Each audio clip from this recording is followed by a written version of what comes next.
15 दिसंबर से पहले ये काम जरूर कर लेना, वरना आईटीआर फाइल करते वक्त आपको पेनल्टी के फॉर्म में एक्स्ट्रा टैक्स देना पड़ सकता है। देखो, होता ये है कि अगर आप एक सैलरीड एम्प्लॉय हो तो आपकी कंपनी हर महीने सैलरी का कुछ हिस्सा टैक्सेस या टीडीएस के रूप में काटती है। एंड आपको ये मिसकंसेप्शन हो जाता है कि अगर अब आपको और कोई टैक्स नहीं देना होगा, लेकिन जब आप अपना आईटीआर फाइल करने जाते हैं तो आपको extra taxes in the form of penalty देना पड़ सकता है। पर ऐसा क्यों होता है? देखिए, आपकी कंपनी सिर्फ आपकी सैलरी पर टैक्स या टीडीएस काटती है, लेकिन हम सभी लोग जानते हैं कि हम अक्सर जॉब के अलावा भी शेयर बाजार में इन्वेस्ट करते हैं, एफडी से इंटरेस्ट कमाते हैं या कुछ फ्रीलांसिंग से भी पैसे कमाते हैं। और क्योंकि आपकी कंपनी को इस इनकम के बारे में कोई आइडिया नहीं होता है, वो इस पर टैक्स नहीं काटती है। एंड जितना आपको टैक्स पे करना चाहिए आप उससे कम पे कर चुके होते हैं, जिस कारण आपको 1% पर मंथ तक की पेनल्टी इंटरेस्ट पे करना पड़ सकता है।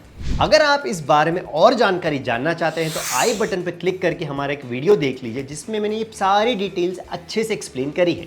इसी प्रॉब्लम से बचने के लिए गवर्नमेंट आपको ऑप्शन देती है एडवांस टैक्स पे करने का। आप साल में 4 इंस्टॉलमेंट्स में पे कर सकते हैं और इंस्टॉलमेंट्स 15 जून, 15 सितंबर, 15 दिसंबर और 15 मार्च को होती है। अगर आपको पिछली कोई डेडलाइन मिस हुई है तो और भी ज़रूरी है कि आप इस 15 दिसंबर तक 75% अपना एडवांस टैक्स ज़रूर पे करें। यह इंस्टॉलमेंट सिस्टम इसलिए लाया गया है ताकि आपको साल के एंड में एक साथ बहुत सारा लोड ना आए और टैक्स का बोझ ना उठाना पड़े। अब समझते हैं कि एडवांस टैक्स आखिर किसको देना मैंडेटरी है। देखिए, अगर आपकी टोटल टैक्स लायबिलिटी से सारा टीडीएस को हटा लेने के बाद टोटल टैक्स लायबिलिटी 10,000 से ज़्यादा आ रही है तो आपको टैक्स भरना मैंडेटरी है।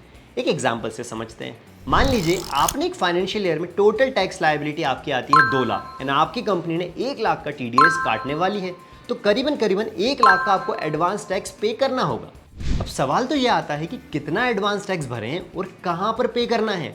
इसके लिए एक बहुत ही आसान तरीका है। आप क्लियर टैक्स के एडवांस टैक्स कैलकुलेटर का इस्तेमाल कर सकते हैं। लिंक डिस्क्रिप्शन में दिया गया है। इस कैलकुलेटर पे जाके सबसे पहले आपको कुछ बेसिक डिटेल सिलेक्ट करनी होती है, उसके बाद कंटिन्यू बटन पर क्लिक करना होगा।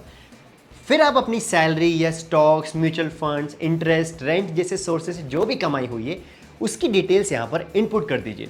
उसके बाद अगर आपने कोई टैक्स सेविंग डिडक्शंस करे हैं तो उसकी जानकारी भी आपको यहाँ पे इनपुट करनी होगी। नेक्स्ट स्क्रीन पर आपको 2 ऑप्शन देखेंगे। पहला ऑप्शन होता है tax deducted during the financial year. इसमें आपकी कंपनी ने साल भर में जो भी आपका टैक्स डिडक्ट करने वाली है उसको यहाँ पे इनपुट करना होगा। सेकेंड ऑप्शन होता है एडवांस टैक्स पेड। इसमें अगर आप पहले ही कोई एडवांस टैक्स इस फाइनेंशियल ईयर में पे कर चुके हैं तो उसकी जानकारी आपको इनपुट करनी होगी। नेक्स्ट स्क्रीन पर आपको ओल्ड और न्यू टैक्स रिजिम दोनों का टैक्स कैलकुलेशन मिल जाएगा, जिसमें आप आसानी से देख सकते हैं कि आपकी कितनी टैक्स लायबिलिटी ओवरऑल पेंडिंग है और कितनी टैक्स लायबिलिटी आपको 15 दिसंबर तक पे करनी होगी। अब सवाल तो ये उठता है कि आखिर इस टैक्स को पे करे कैसे। तो ऐसा करने के लिए आपके इनकम टैक्स पोर्टल की वेबसाइट पर जाना होगा। फिर होम पेज के लेफ्ट साइड में क्विक लिंक्स एक सेक्शन मिलेगा, वहां पर ई पे टैक्स ऑप्शन पे क्लिक करना होगा। इस पेज पे अपना पैन नंबर एंटर करिए और कंफर्म करने के लिए फिर से वापस उस डिटेल को डालिए। उसके बाद आपको अपना मोबाइल नंबर एंटर करके कंटिन्यू बटन पर क्लिक करना होगा।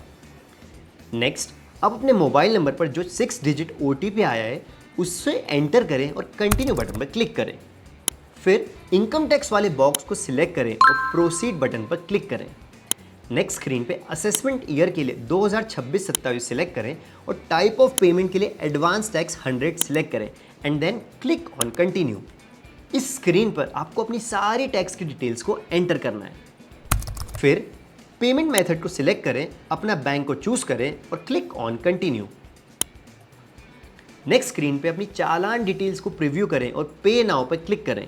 अगर ज़रूरत हो तो आप एडिट भी कर सकते हैं। पेमेंट कंप्लीट होने के बाद आपको नेक्स्ट स्क्रीन पे एक्नॉलेजमेंट मिलेगा। आपको BSR कोड और चालान का सीरियल नंबर भी दिखेगा। इस टैक्स रिसिप्ट का एक कॉपी सेव कर लीजिए ताकि फ्यूचर रेफरेंस में कभी ज़रूरत पड़ने पर आपको काम आ सके।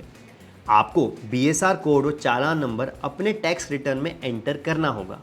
तो दोस्तों, इतना आसान होता है एडवांस टैक्स को पे करना। अगर फिर भी आपको कोई भी दिक्कत आती है तो आप कमेंट सेक्शन में अपनी क्वेरी लिखिए एंड हम आपकी क्वेरी रिजॉल्व करेंगे। And do make sure to like this video and subscribe to ClearTax channel. Thank you.